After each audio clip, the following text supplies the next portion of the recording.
मनन श्रीगुरुस्तवन स्तोत्राचे ओवी 1 ते 5 श्री गणेशाय नम. ओम रा दत्तात्रेयाय नमः. ओम श्री स्वामी समर्थाय नमः. श्री आनंदनाथ महाराजाय नमः.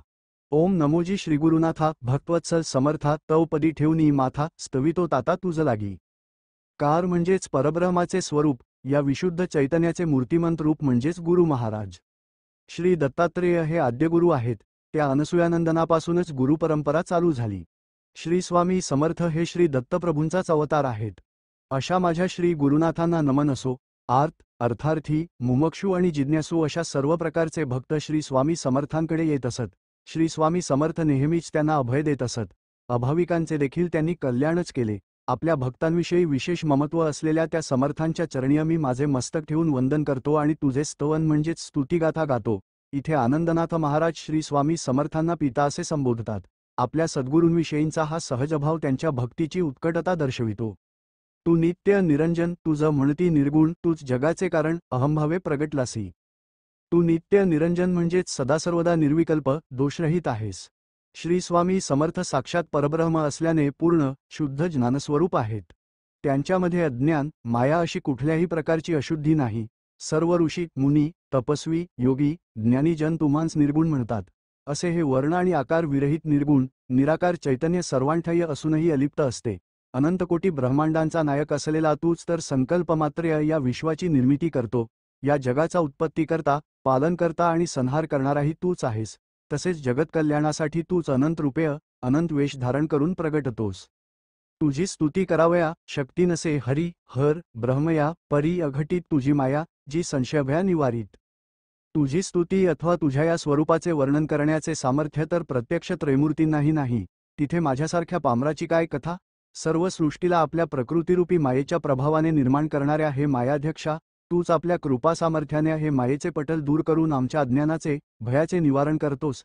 हे प्रभो, तुझ्या परमकृपेने आम्हांस अद्वैताचा साक्षात्कार होऊ दे.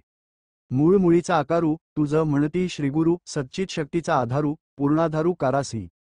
या सृष्टीच्या प्रारंभाच्याही आधीपासून जो निरामय, शुद्ध चैतन्य रूपांत विद्यमान आहे आणि जो या विश्वाच्या उगमाचे मूळ आहे, त्यालाच तर श्रीगुरु महाराज असे संबोधतात.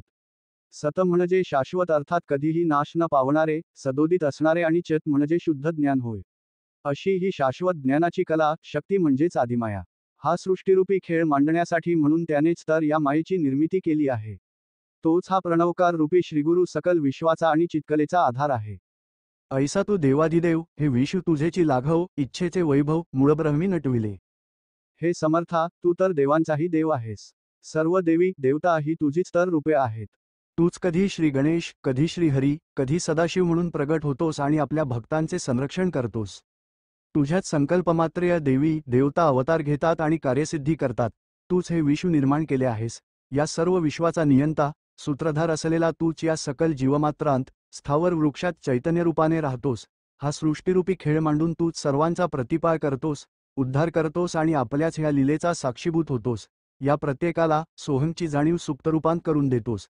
तरीही तू अंतर्यामी मूळ निराकार, ब्रह्मस्वरूपांत अखंड निजानंदी रममाण असतोस. महाराज, आपण मूळचे कोण, असा एका भक्ताने प्रश्न विचारला असता श्री स्वामी समर्थ उत्तरले, दत्तनगर. मूळ पुरुष वडाचे झाड. मूळ, मूळ, मूळ. अधिकारी भक्तांच्या मते याचा अर्थ एवढाच की श्री स्वामी समर्थ हेच मूळ परब्रह्म असून योगमायेच्या सहाय्याने त्यांचा विस्तार वटवृक्षाप्रमाणे झालेला आहे. मात्र ह्यांतून तरुण जाण्याचा मार्ग म्हणजेच ह्या वटवृक्षाचे मूळ अर्थात श्री स्वामी समर्थांचे चरण आहेत.